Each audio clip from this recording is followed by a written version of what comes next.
much more severe extent, but nonetheless, Trump is doing that. This is the beginning. And on the subject of Hitler, terrible segue, I know, but on that subject, I do want to circle back to that piece from The Atlantic, because when you look at the similarities between then and now, it really puts into perspective how dire the situation is. Here's some key similarities. Quote, Hitler believed that an empowering law was crucial to his political survival, but passing such a law, which would dismantle the separation of powers, grant Hitler's executive branch the authority to make laws without parliamentary approval, and allow Hitler to rule by decree, bypassing democratic institutions and the Constitution, required the support of a two-thirds majority in the fractious Reichstag. But that agenda was thwarted, so in a meeting with cabinet officials, the following happened. Hitler opened the meeting by boasting that millions of Germans had welcomed his chancellorship with jubilation, then outlined his plans for expunging key government officials and filling their positions with loyalists. Sound familiar? Trump also talks about having a mandate, and he's doing that. At this point, he turned to his main agenda item,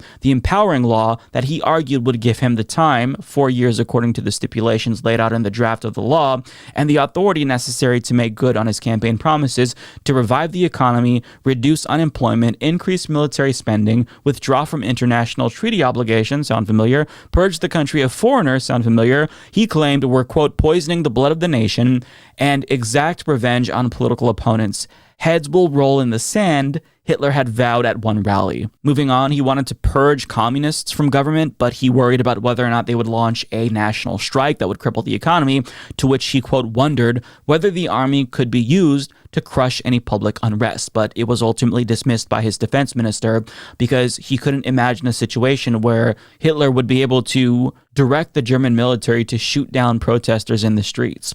Hitler had campaigned on the promise of draining the parliamentarian swamp, only to find himself now floundering in a quagmire of partisan politics and banging up against constitutional guardrails. He responded as he invariably did when confronted with dissenting opinions or inconvenient truths. He ignored them and doubled down. Now, that's where we're going to stop, but I will link you to the full story down below if you want to find out what happens next. But spoiler alert, Hitler did end up breaking democracy entirely fairly quickly. And then he went on to do a Holocaust. And where we stopped reading is about where we're at now in history, just in our own version of that story, where Trump is in the process of dismantling the administrative state and purging government of anyone who isn't loyal to him.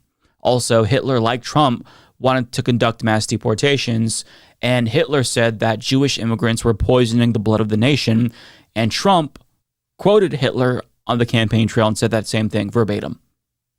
Hitler, like Trump, couldn't do everything that he wanted to do right away because of democratic checks and balances, so to get around that, he systematically dismantled them and characterized that effort as draining the parliamentarian swamp.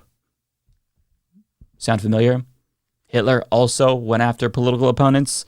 Trump wants to do the same. I mean, Trump talked about wanting to crush dissent using the military. He talked about going after the enemy within on the campaign trail, and as you saw from that article, Hitler wanted to do the same thing.